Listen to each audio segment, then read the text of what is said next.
Hello, I am Dr. Abbas Watoli, Assistant Professor, Amal College of Advanced Studies, Nilambur. നമ്മുടെ topic AI for effective dissertation proposals and questionnaire design എന്നുള്ളതാണ്. Artificial ഇൻ്റലിജൻസിൻ്റെ കാലത്ത് degree students അവരുടെ final year project proposals തയ്യാറാക്കാൻ, questionnaire design ചെയ്യാനൊക്കെ ChatGPT പോലത്തെ ടൂൾസാണ് ഉപയോഗിക്കുന്നത്. അപ്പോൾ അവർ എങ്ങനെയാണ് പ്രോംപ്റ്റ് ചെയ്യേണ്ടത് എന്നുള്ളതാണ് ഈ വീഡിയോയിൽ നമ്മൾ എക്സ്പ്ലെയിൻ ചെയ്യുന്നത്. അപ്പോൾ നമ്മൾ ഫസ്റ്റ് അവർക്ക് ഉപയോഗിക്കാവുന്ന ഒരു പ്രോംപ്റ്റാണ് നമ്മൾ ആദ്യം ടെസ്റ്റ് ചെയ്യുന്നത്. ഈ പ്രോംപ്റ്റ് നമ്മൾ ChatGPTയിൽ കൊടുക്കുന്നു. അഥവാ നമ്മൾ ChatGPTയിൽ ജനറൽ ആയിട്ടാണ് പ്രോംപ്റ്റ് ചെയ്തെന്നുണ്ടെങ്കിൽ ഉത്തരവും വളരെ ജനറൽ ആയിരിക്കും. അപ്പോൾ അതിന് പകരം നമ്മൾ കൃത്യമായിട്ട് കോണ്ടെക്സ്റ്റ് എക്സ്പ്ലെയിൻ ചെയ്യുന്ന ഒരു പ്രോംപ്റ്റാണ് വേണ്ടത്. ഇവിടെ നമ്മൾ ChatGPT ഒരു എക്സ്പേർട്ടായിട്ട് ആക്ട് ചെയ്യാൻ പറയുന്നു. നമ്മൾ പഠിച്ച പേപ്പറുകളൊക്കെ കൊടുത്തിട്ടുണ്ട്. എന്നിട്ട് നമ്മളോട് 1 by 1 ക്വസ്റ്റ്യൻ ചോദിച്ചിട്ട് നമ്മുടെ ഇൻട്രസ്റ്റ് മനസ്സിലാക്കിയിട്ട് ഒരു ടോപ്പിക്കിൽ സജസ്റ്റ് ചെയ്യാനാണ് പറയുന്നത്. അപ്പോൾ ChatGPT നമ്മളോട് ഫസ്റ്റ് ഇതിൽ നിങ്ങൾക്ക് ഏതാണ് ഇൻട്രസ്റ്റ് എന്നിട്ടാണ് അവർ ചോദിക്കുന്നത്. അപ്പോൾ എനിക്ക് ടാക്സേഷൻ ഇൻട്രസ്റ്റിംഗ് ആയതുകൊണ്ട് ടാക്സേഷൻ വേണ്ട, ഞാൻ ഡി ചൂസ് ചെയ്തു, banking and financial services interested ആണ് എന്നുള്ളതിൽ കൊടുത്തു. അപ്പോൾ ഇതിനകത്ത് അവർ ചോദിക്കുന്നുണ്ട്. അപ്പോൾ എനിക്ക് വീണ്ടും കസ്റ്റമർ സാറ്റിസ്ഫാക്ഷൻ ഇൻട്രസ്റ്റഡ് ആയതുകൊണ്ട് ഞാൻ കസ്റ്റമർ സാറ്റിസ്ഫാക്ഷൻ എന്നുള്ളതിൻ്റെ ബി എന്ന ആൻസർ കൊടുത്തു. അതിനകത്ത് അവർ ചോദിക്കുന്നത് ഇപ്പം നമ്മൾ ഏത് അനാലിസിസ് ആണ്, റീറ്റെയിൽ ആണോ കോർപ്പറേറ്റ് ആണോ എന്നൊക്കെ ചോദിക്കുന്നത്, ഡിജിറ്റലാണ്. അപ്പോൾ ഞാൻ സപ്പോസ് ഞാൻ ആദ്യം നിങ്ങൾക്ക് അറിയാൻ വേണ്ടി ഞാൻ പറയുകയാണ് എന്നുള്ളത് ഞാൻ കൊടുത്തു. കൊടുത്തപ്പോൾ അതിനർത്ഥം റീറ്റെയിൽ എന്നാണ്. പക്ഷെ എനിക്ക് തോന്നുന്നു റീറ്റെയിൽ വേണ്ട. അപ്പോൾ go back to previous question കൊടുത്താൽ നമുക്ക് എന്ത് ചെയ്യാൻ പറ്റും, പ്രീവിയസ് ക്വസ്റ്റ്യനിലേക്ക് തിരിച്ചു പോയിട്ട് നമുക്കത് കറക്റ്റ് ചെയ്യാൻ പറ്റും. എനിക്ക് ശരിക്കും വേണ്ടിയിരുന്നത് ഡിജിറ്റൽ എന്നുള്ള ഉത്തരമാണ്. അപ്പോൾ ഞാൻ സി എന്നുള്ള ഉത്തരം എനിക്ക് കറക്റ്റ് ആക്കിയിട്ട് ടൈപ്പ് ചെയ്യും. അപ്പോൾ ഓരോ സമയത്തും നമ്മൾ ഇൻറ്ററാക്റ്റീവ് ആയിട്ട് വേണം ഇതിനോട് ചെയ്യാൻ. എത്രത്തോളം ക്വസ്റ്റ്യൻ അവർ ചോദിക്കുന്നു അത്രയും കറക്റ്റ് ഉത്തരത്തിലേക്ക് എത്തും. അപ്പോൾ ഇതിനകത്ത് ഇപ്പോൾ ചോദിക്കുന്നത് ഡിജിറ്റൽ ബാങ്കിങ്ങിൽ ഏത് പാർട്ടാണ്, user experience and interface design, security എന്നൊക്കെ ഉണ്ട്. അപ്പോൾ അതിൽ ആണ് എനിക്ക് കുറച്ച് ഇൻട്രസ്റ്റിംഗ് ആയിട്ട് തോന്നുന്നത്. അപ്പോൾ നമ്മൾ ആണ്.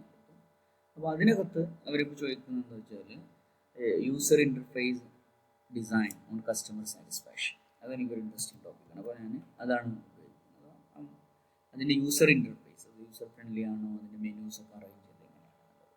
ഇനി ഏത് അപ്രോച്ചാണ് നിങ്ങൾക്ക് വേണ്ടത്, കേസ് സ്റ്റഡി വേണോ, കമ്പാരിറ്റീവ് വേണോ, സർവേ ബേസ്ഡ് വേണോ? എനിക്ക് സർവേ ബേസ്ഡ് സ്റ്റഡിയാണ് വേണ്ടത്. എപ്പോഴും ഡിഗ്രി ലെവലിൽ ഒരു സർവേ ബേസ്ഡ് സ്റ്റഡിയാണ് ഒന്നുകൂടി അഡ്വൈസബിൾ.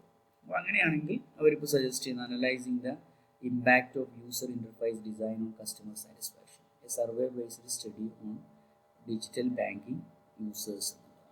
ഇതിൽ നമുക്ക് വേണമെങ്കിൽ ഒന്നുകൂടി സ്പെസിഫൈ ചെയ്യുന്നത് നല്ലതാണ്. സ്പെസിഫൈ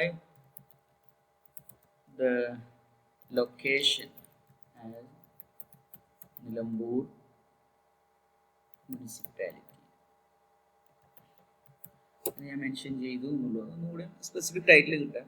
ഇത് ഡിപ്പെൻസ്, ഓരോ സമയത്തും നമുക്ക് ആവശ്യത്തിനനുസരിച്ചാണ് ഇതുള്ളത്. ഇതിപ്പം ടോപ്പിക് ഇങ്ങനെയാണുള്ളത്, analyse the impact of user interface design on customer satisfaction, a survey based study of digital banking users in Nilambur municipality. ഇങ്ങനെയാണ് ഒരു ടൈറ്റിൽ സജസ്റ്റ് ചെയ്യുന്നത്. ഈ ടൈറ്റിൽ കിട്ടി കഴിഞ്ഞാൽ നമുക്ക് ഇനി ഇതിനൊരു പ്രപ്പോസൽ എഴുതാൻ വേണ്ടിയിട്ട് ഒരു പ്രോംപ്റ്റ് കൊടുക്കാം.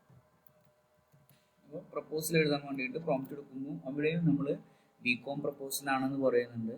അതുപോലെ 1200 വേർഡ്സിലുള്ള പ്രപ്പോസലാണ് വേണ്ടത്. പ്രൊജക്ട് ഡ്യൂറേഷൻ 21 days ആണ് നമ്മൾ മെൻഷൻ ചെയ്യേണ്ടത്, 3 week ആണുള്ളത്.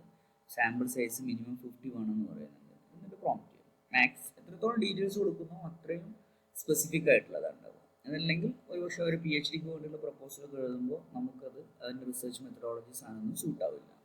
അപ്പോൾ ഒരു കവർ പേജ് തന്നിട്ടുണ്ട്, ഇൻട്രൊഡക്ഷൻ ഉണ്ട്, റിസർച്ച് പ്രോബ്ലം, ഒബ്ജക്റ്റീവ്സ് തന്നിട്ടുണ്ട്, identify the key elements, assess customer preference എന്നൊക്കെ പറഞ്ഞിട്ട് കൊടുത്തിട്ടുണ്ട്. മെത്തഡോളജി സാമ്പിൾ സൈസ് 50 ആണ്, ഡിസ്ക്രിപ്റ്റീവ് റിസർച്ച് ഇതെല്ലാം കറക്റ്റായിട്ട് അവർ എന്ത് ചെയ്തിട്ടുണ്ട്, ഇൻക്ലൂഡ് ചെയ്തിട്ടുണ്ട്. അതുപോലെ എങ്ങനെയാണ് ഇത് ഇംപ്ലിമെൻറ്റ് ചെയ്യേണ്ടതെന്നുള്ള ഡേയ്സ്, 21 days ഓരോ ദിവസം എന്താ ചെയ്യേണ്ടതെന്നുള്ള ഇതൊക്കെ ഉൾപ്പെടുത്തിയിട്ട് ഒരു പ്രപ്പോസൽ വന്നിട്ടുണ്ട്. അങ്ങനെ പ്രപ്പോസൽ ഇൻക്ലൂഡിങ് റെഫറൻസ് ആണ് വേണ്ടത്. അപ്പോൾ റെഫറൻസ് വരണില്ലെങ്കിൽ നമുക്ക് വേണമെങ്കിൽ വീണ്ടും കമൻറ്റ് കൊടുക്കാം, റെഫറൻസ് ആഡ് ചെയ്യാം. ഇനി നമ്മൾ അവസാനം ഒരു ക്വസ്റ്റ്യനെയർ പ്രിപ്പയർ ചെയ്യാൻ വേണ്ടിയുള്ള പ്രോംപ്റ്റ് ചെയ്യണം. ഇതൊരു സിമ്പിൾ കണ്ടിന്യൂസ് ആയിട്ട് ചെയ്യുകയാണെന്നുണ്ടെങ്കിൽ ജസ്റ്റ് ക്വസ്റ്റ്യനെയർ പ്രോംപ്റ്റ് ചെയ്യാൻ മാത്രം പറഞ്ഞാൽ മതി ക്വസ്റ്റ്യനെയർ ഉണ്ടാക്കാൻ. അതല്ലെങ്കിൽ നമ്മൾ ടൈറ്റിൽ ഒബ്ജക്റ്റീവ്സ് ഒക്കെ രണ്ടാമത് കൊടുത്തിട്ട് വേണം കൊടുക്കുക.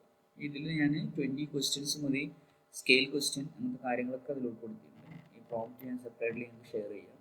ആ പ്രോംപ്റ്റ് വായിച്ചിട്ട് നമ്മൾ അതുപോലെ ഡീറ്റെയിൽഡ് ആക്കിയിട്ട് വേണം ക്വസ്റ്റ്യൻ കൊടുക്കാൻ. അപ്പോൾ ഇങ്ങനെ ഒരു ക്വസ്റ്റ്യൻസ് പ്രൊഫൈൽ ക്വസ്റ്റ്യൻസ് സജസ്റ്റ് ചെയ്തിട്ടുണ്ട്, പിന്നെ ഓരോന്നും സ്കെയിൽ ക്വസ്റ്റ്യൻസും അവർ സജസ്റ്റ് ചെയ്തിട്ടുണ്ട്. ഇനി നമ്മൾ എന്ത് ചെയ്യണം, ഈ ക്വസ്റ്റ്യൻ മൊത്തം കോപ്പി ചെയ്തിട്ട് നമ്മൾ ബൾക്കായിട്ട് ഗൂഗിൾ ഫോമിലേക്ക് അപ്ലോഡ് ചെയ്യാനാണ് ഉദ്ദേശിക്കുന്നത്. അപ്പോൾ നമ്മൾ ക്വസ്റ്റ്യൻസ് മാത്രമാണ് സെലക്ട് ചെയ്യേണ്ടത്. പ്രത്യേകിച്ച് നമ്മൾ എയ്ക്കൻ ഫോർമാറ്റ് എന്നൊക്കെ അതിൽ മെൻഷൻ ചെയ്യുന്നത് കൊണ്ടാണ് നമ്മൾ നോട്ട് പാഡ് ഓപ്പൺ ആക്കിയിട്ട് ഇതിനെ നോട്ട് പാഡിലേക്ക് പേസ്റ്റ് ചെയ്യാൻ പോകും. പുതിയൊരു നോട്ട് പാഡ് കൺട്രോൾ ഉപയോഗിച്ചിട്ട് ഓപ്പൺ ആക്കി. അപ്പോൾ അത്രയും ക്വസ്റ്റ്യൻസ് ഇപ്പോൾ അവിടെ പേസ്റ്റ് ആയി. Profile question. ഇനി സ്കെയിൽ ക്വസ്റ്റ്യൻസിൻ്റെ ഈ ഓപ്ഷൻസിൻ്റെ കാര്യമൊന്നും നമുക്ക് വേണ്ട, പകരം ക്വസ്റ്റ്യൻസ് മാത്രം മതി. മൊത്തം ഇതിൽ 25 ക്വസ്റ്റ്യൻ വരുന്നുണ്ട്. 20 ക്വസ്റ്റ്യൻ പ്ലസ് പ്രൊഫൈൽ ക്വസ്റ്റ്യൻ. ഇതിൽ ഈ ഒരു ഫോർമാറ്റ് കറക്റ്റ് മാച്ചിങ് അല്ലേ എന്നൊന്ന് ചെക്ക് ചെയ്യാം. നമ്മൾ 5ാമത്തെ ക്വസ്റ്റ്യൻ കഴിഞ്ഞിട്ട് 6ാമത്തെ ക്വസ്റ്റ്യൻ വരുമ്പോൾ എന്തെങ്കിലും ചേഞ്ച് വരുന്നുണ്ടോ എന്നൊന്ന് ശ്രദ്ധിച്ചാൽ മതി. ഒന്നുമില്ല, നമ്മളുടെ ലൈനുകൾ കറക്റ്റാണ് എല്ലാവരും. അപ്പോൾ നമ്മൾ എന്ത് ചെയ്യുന്നു, ഇത് സേവ് ചെയ്യുന്നു. ഈ നോട്ട് പാഡിൽ അഥവാ എയ്ക്കൻ ഫോർമാറ്റിൽ ശ്രദ്ധിക്കുമ്പോൾ നമ്മൾ ക്വസ്റ്റ്യൻ എയർ ഡിജിറ്റൽ ബാങ്ക് ശ്രദ്ധിക്കേണ്ട ഒരു കാര്യം എന്താ വെച്ചാൽ, നമ്മുടെ ഈ അലൈൻമെൻറ്റ്, അതിൻ്റെ ലൈൻ സ്പേസിങ് അതെല്ലാം ഇമ്പോർട്ടൻ്റ് ആണ്. പക്ഷെ എനിക്ക് കുറച്ചും കൂടി എളുപ്പം തോന്നിയത് കൊണ്ട് ഞാൻ നോട്ട് പാഡിൽ ചെയ്തു. നിങ്ങൾക്ക് വേണമെങ്കിൽ ഇതെന്ത് ചെയ്യാം, വേർഡിലൊക്കെ ഈ ക്വസ്റ്റ്യൻസ് പേസ്റ്റ് ചെയ്യാം. ഇനി നമ്മൾ നമ്മുടെ ഗൂഗിൾ ഡ്രൈവിൽ പോകുന്നു. അതിനകത്തുനിന്ന് നമ്മൾ ഗൂഗിൾ ഫോം ഓപ്പൺ ആക്കും. നമ്മൾ ഡാറ്റ കളക്ട് ചെയ്യുന്ന ഓൺലൈൻ ക്വസ്റ്റ്യൻ വഴിയാണ്. അപ്പോൾ നമ്മൾ ഗൂഗിൾ ഫോം ഓപ്പൺ ആക്കും. ഗൂഗിൾ ഫോമിനകത്ത് നിങ്ങൾ എന്ത് ചെയ്യണം, ഈ ഗെറ്റ് ആഡ് ഓൺ എന്ന് ക്ലിക്ക് ചെയ്തിട്ട് ഈ ഒരു ബൾക്ക് അപ്ലോഡ് ചെയ്യണമെന്നുണ്ടെങ്കിൽ ഒരു ഫോം ബിൽഡർ എന്ന് പറയുന്ന ഒരു ആഡ് ഓൺ നമ്മൾ എന്ത് ചെയ്യണം, ഇൻസ്റ്റാൾ ചെയ്യണം. ഇതിൽ ജസ്റ്റ് സെർച്ച് ചെയ്താൽ മതി, ഫോം ബിൽഡർ എന്ന് സെർച്ച് ചെയ്യാം. ഫോം ബിൽഡർ എന്ന് സെർച്ച് ചെയ്ത് കഴിഞ്ഞാൽ അതിൽ ഫോം ബിൽഡർ കാണും. ഇത് നമ്മൾ എന്ത് ചെയ്യുക, ഇൻസ്റ്റാൾ ചെയ്യുക. ഞാനിവിടെ നേരത്തെ ഇൻസ്റ്റാൾ ചെയ്തുകൊണ്ട് ഇവിടെ ഇൻസ്റ്റാൾഡ് എന്ന് കാണിക്കുന്നുണ്ട്. ഇത് ഇൻസ്റ്റാൾ ചെയ്താൽ ഈ മെനുവിൽ നമുക്ക് ഫോം ബിൽഡർ കാണാൻ പറ്റും. ഈ ഫോം ബിൽഡർ ഓപ്പൺ ആക്കുക. ഈ ഫോം ബിൽഡർ ഓപ്പൺ ആക്കുക. അപ്പോൾ അതിൽ സ്റ്റാർട്ട് എന്നുള്ളത് കാണും. സ്റ്റാർട്ട് വന്നു കഴിഞ്ഞാൽ നമുക്കിവിടെ ഫോം ബിൽഡർ ഓപ്പൺ ആയിട്ട് വരും.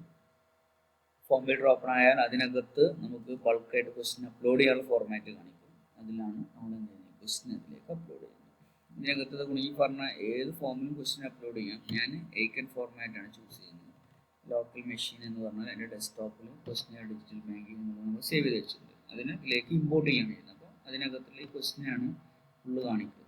മൊത്തം 20 ക്വസ്റ്റ്യൻസ് ആണ് ഇതിൽ കാണിക്കുന്നത്. നമ്മൾ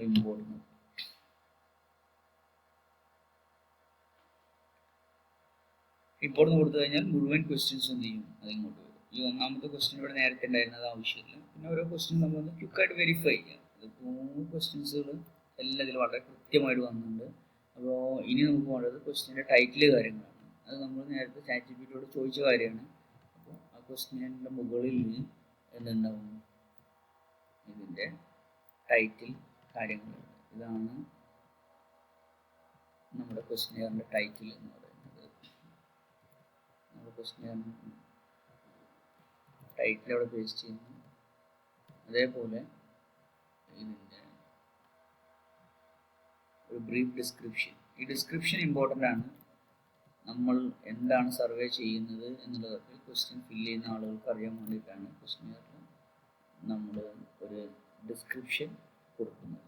ഇങ്ങനെ കൊടുത്തു കഴിഞ്ഞാൽ ക്വസ്റ്റ്യൻ റെഡിയായി. നമുക്ക് പബ്ലിഷ് കൊടുക്കാം.